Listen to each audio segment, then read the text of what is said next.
Hello everyone, आज हम लोग करेंगे निफ्टी 50 और बैंक निफ्टी का एनालिसिस, जिसमें हम लोग ये देखेंगे कि 25 नवंबर के दिन बैंक निफ्टी और निफ्टी के लिए इंपॉर्टेंट लेवल कौन कौन सा है।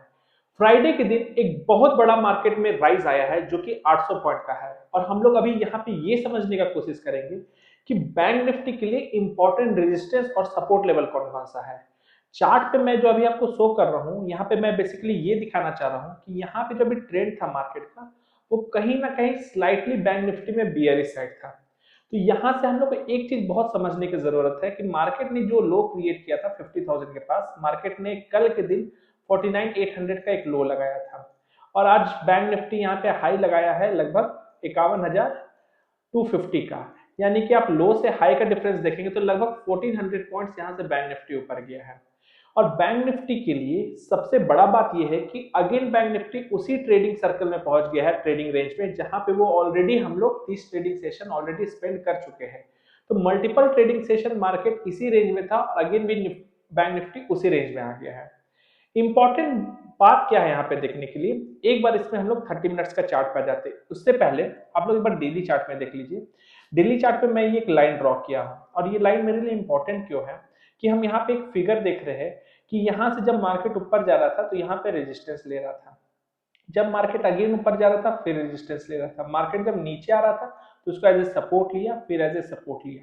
यानी कि 51,519 ये एक ऐसा लाइन है जहां पे निफ्टी बैंक के लिए मंडे के दिन एक बड़ा हर्डल हो सकता है। अगर ये हर्डल निफ्टी बैंक 30 मिनट्स के चार्ट पे एक सिंगल कैंडल, डिसाइसिव कैंडल, या एक कह सकते हैं माराबुजू कैंडल के साथ अगर क्लोज करता है, तो चांसेस आर वेरी है कि निफ्टी बैंक अपने ट्रेडिंग के अपर रेंज को जरूर टेस्ट करेगा मंडे के ही दिन। और वो रेंज क्या हो सकता है? वो रेंज हो सकता है आपका 52,300, यानी कि 52,300 वो आपका वापस से वो एरिया होगा जहां पे बैंक निफ्टी अगेन उस रेंज को रिटेस्ट कर सकता है।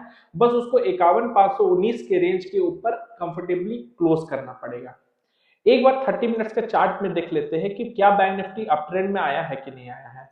एक बार मैं यहाँ से स्विंग आपके सामने यहाँ पे बना दे रहा हूँ कि देखिए यहाँ से बैंक निफ्टी नीचे आया, फिर ऊपर गया, यहाँ से अगेन नीचे आया, यहाँ से ऊपर गया, यहाँ से नीचे आया, फिर ऊपर गया, नीचे आया, ऊपर गया, अगेन नीचे आया। अब यहाँ से हमको दिख रहा है कि यहाँ से बैंक निफ्टी एक बार ऊपर गया, यानी कि इस रेजिस्टेंस के ऊपर मार्केट क्लोज किया, अगेन वहां से नीचे आया। बैंक निफ्टी को बुलिश होने के लिए इस ट्रेडिंग रेंज के ऊपर क्लोज करना था, और आज कंफर्टेबली बैंक निफ्टी इसी ट्रेडिंग रेंज के ऊपर क्लोज कर दिया। तो अब बैंक निफ्टी के लिए इंपॉर्टेंट सपोर्ट लेवल कौन कौन सा, अगर आप इंपॉर्टेंट सपोर्ट लेवल पूछेंगे तो ये है आपका इंपॉर्टेंट सपोर्ट लेवल जो आ रहा है 50,568। 50,568 आपका इंपॉर्टेंट सपोर्ट लेवल है। उससे अगर छोटा सपोर्ट लेवल के बारे में बात करें तो आपका छोटा सपोर्ट लेवल आएगा ये 50,985, 50,985, 50,985 आपका एक सपोर्ट लेवल निकल के आएगा बैंक निफ्टी के लिए। तो ये दो इंपॉर्टेंट पॉइंट को नोट डाउन करना है कि अगर मार्केट मंडे को स्लाइटली बियरिश होना है तो सबसे पहले इसके नीचे क्लोज करना पड़ेगा, तब हम लोग इस एरिया के पास एक बार सोच सकते हैं कि हम लोग यहाँ से बुलिशनेस के लिए देखेंगे। मंडे के लिए प्लान ऑफ एक्शन क्या होना चाहिए? प्लान ऑफ एक्शन बहुत हम लोग यहाँ पे सिंपल रखेंगे। निफ्टी बैंक 30 मिनट्स के टाइम फ्रेम में अप ट्रेंड पे आ गया है, ठीक है, ऊपर आपका रेंज में ट्रेड करना शुरू कर दिया है। तो हम लोग हर्डल्स एक बार देख लेते हैं, हर्डल्स क्या है। जैसे ये हमारा सबसे पहला हर्डल होगा 51,349, 51,339, ये आपका पहला रेजिस्टेंस होगा। दूसरा रेजिस्टेंस क्या निकल के आएगा मार्केट के लिए? ये निकल के आएगा। तो हम लोग स्टेप बाय स्टेप चलेंगे, और हम लोग डेली चार्ट पे एक चीज देखे थे कि 51,519 आपके लिए हर्डल होने वाला है। तो मैं एक बार यहाँ पे एक लाइन ड्रॉ कर दे रहा हूँ लमसम इस आसपास।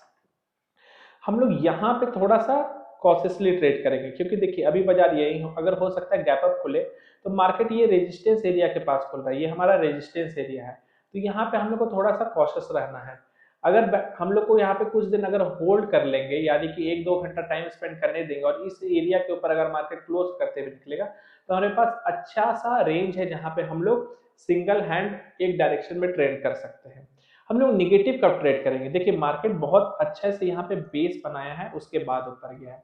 इस बेस के नीचे नहीं आना चाहिए। अगर इस बेस के नीचे आता है तो अगले शॉर्ट टर्म में फिर बियरिश होगा, और 50,568 का लेवल, इससे ज्यादा मंडे के नीचे अभी हम लोग प्लान नहीं कर रहे हैं। इसके नीचे अगर क्या होता है, अगर क्लोज कर देता है तो फिर बड़ा लेवल से नीचे ओपन हो जाता है, वो हम लोग मंडे वॉच आउट करेंगे। बस ये केयरफुल रहिएगा कि हो सकता है मार्केट 900 से 50,800 का लेवल पे मार्केट एज ए सपोर्ट काम जरूर करेगा।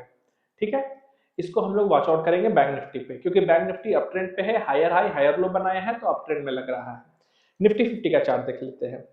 देखिए यहाँ पे मैंने निफ्टी 50 में ड्राइंग यहाँ पे क्रिएट किया है और यहाँ पे हम लोग को दिख क्या रहा है, यहाँ हम लोग को क्लियर विजिबल है कि निफ्टी 50 यहाँ पे कौन सा स्विंग बना रहा था, नीचे का स्विंग बना रहा था। ये था आपका वो लास्ट रेजिस्टेंस लेवल जहां से मार्केट नीचे गया था, वहां से निफ्टी 50 वहां से ऊपर गया, ये हम लोग को क्लियर दिख रहा है। अगेन वहां से नीचे आया, मार्केट एक नया सपोर्ट बना लिया, सॉरी मार्केट एक नया नीचे सपोर्ट बनाया, तो मार्केट के लिए ये रेजिस्टेंस था। अभी मार्केट क्या दिख रहा है, इस रेजिस्टेंस के ऊपर क्लोज किया है। तो निफ्टी 50 के लिए अभी सबसे बड़ा हर्डल क्या है कि जहां bank Nifty clear cut up trend में जा चुका है, वहां पे फर्स्ट टाइम निफ्टी 50 अपना रेजिस्टेंस को ब्रेक कर रहा है। तो हम लोग को यहाँ पे ये ध्यान रखना है कि यहाँ पे देखिए 23,450 का लेवल है जहां से निफ्टी 50 एक सपोर्ट लेके मार्केट ऊपर किया और अभी कहाँ क्लोज किया, 23,873। तो आप टोटल अगर डिफरेंसेस देखें तो लगभग 400 पॉइंट का आराम से डिफरेंस है और 23,780 का ये था रेजिस्टेंस लेवल जिसको मार्केट तोड़ के किया। तो अगर इसको ऊपर जाना है तो हम लोग एक बार प्लान करेंगे कि यहाँ से निफ्टी 50 एक बार यहाँ है और यहाँ पे आए, तब कहेंगे कि वो अप ट्रेंड है। लेकिन व्हाट इफ अगर मार्केट गैप अप खुल जाता है, अगर मार्केट यहाँ पे गैप अप खुल जाता है तो हम लोग को 24,072 का लेवल थोड़ा क्रूशियल हम लोग को प्ले करना पड़ेगा। ये लेवल अगर निफ्टी 50 यहाँ पे होल्ड कर देता है तो चांसेस है कि निफ्टी 50 इस लेवल से ऊपर जाने के बाद आपका जो नेक्स्ट रेजिस्टेंस लेवल है जो कि ये आता है 24,240, इस लेवल पे निफ्टी 50 आ सकता है 24,240। तो बस एक चीज का ध्यान दीजिए कि अगर मार्केट बहुत ज्यादा गैप अप हो रहा है तो हम लोग ट्रेड तभी प्लान करेंगे जब 24,072 के ऊपर एक बार मार्केट क्लोज कर जाए, तो हम लोग पास एक डायरेक्शन है कि हम लोग 150 से 200 पॉइंट्स का मार्केट में एक सिंगल हैंड डायरेक्शन प्ले कर सकते हैं। नीचे की ओर कब देखेंगे, नीचे की ओर हम लोग तब देखेंगे, देखिए यहाँ पे भी एक बेस फॉर्मेशन किया, वो बेस फॉर्मेशन क्या है मैं एक बार यहाँ पे चैनल के थ्रू बता दे रहा हूँ। ये था, यहाँ पे मार्केट टाइम स्पेंड किया, यहाँ दिख रहा है आपको 2-3 घंटा मार्केट यहाँ पे बेस बनाने का कोशिश किया है। अब ये 23,650 से लेके 23,700, इस रेंज को वॉच आउट कीजिएगा, 23,650 और 23,700। ठीक है, इस रेंज के नीचे नहीं आना चाहिए। अगर यहाँ पे बाजार आके सपोर्ट बना के आगे ऊपर जा रहा है तो ये आपका एक बाय एरिया हो सकता है निफ्टी 50 के लिए भी। ये था मंडे का एनालिसिस, इस पॉइंट्स को ध्यान में रख के ही आप अकॉर्डिंगली ट्रेड प्लान कीजिएगा।